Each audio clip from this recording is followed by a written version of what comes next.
প্রিয় viewers, welcome to my YouTube channel. এটি একটি ইয়ামাটো ওভারলক মেশিন। এই মেশিনের কিভাবে কন্ট্রোল বক্স থেকে স্পিড লক করতে হয় আমি এখন দেখাবো। এটি একটি হুসিং কন্ট্রোল বক্স।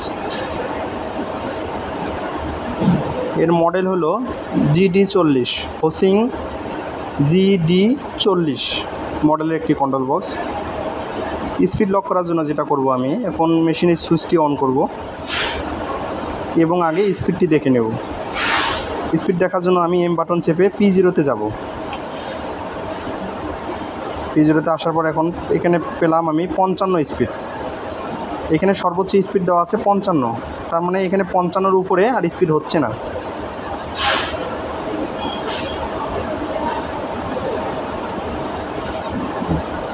মানে 55-এর উপরে আর স্পিড নেই। 55 আমি করে সেভ করে দিলাম। এখন আমি যেটা করব, স্পিড লক করার জন্য মেশিন সুইচটি অফ করে নিলাম। এখানে দুইটি বাটন আছে, একটি এম বাটন এবং একটি এস বাটন।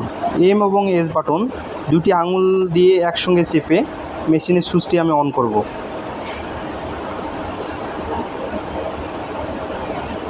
এখানে এনও লেখা আছে। এখানে আমি এখন 8 প্রোগ্রামে যাব। N8 1 2 3 4 5 6 7, এই যে 8 প্রোগ্রাম, মানে 8। আমি 8 এসে আমি এখন কমাই দেব, যেহেতু আমি স্পিড লক করব। আমি এখন এম বাটন চেপে কমাচ্ছি 40 রেখে আমি এস বাটন চেপে সেভ করে দিলাম। এখান থেকে আমি যত কমিয়ে রাখবো, বাইরে থেকে যতই কেউ বেশি দিতে চাইলেও বেশি দিতে পারবে না, কারণ আমি অতটুকুই রেখে আমি সেভ করে দিয়েছি। এখন স্পিডে লক হয়ে গেছে না, লক হয়েছে কিনা আমি এটা চেক দেওয়ার জন্য যেটা করতেছি,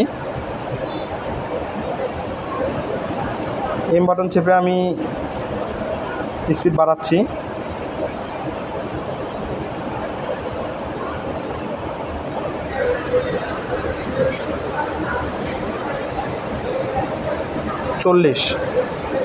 চল্লিশের উপরে আমি যখনই যাচ্ছি তখন আবার একে চলে আসতেছে। এই যে একে চলে আসতেছে, তার মানে আমি কনফার্ম হলাম যে আমার স্পিডটি লক হয়ে গেছে। আমি যতবারই দেব ততবারই আমার 40-এর উপরে আর স্পিড যাবে না, কারণ আমি 40 স্পিড 40-এ রেখে আমি লক করে দিয়েছি। ধন্যবাদ ভিডিও দেখার জন্য।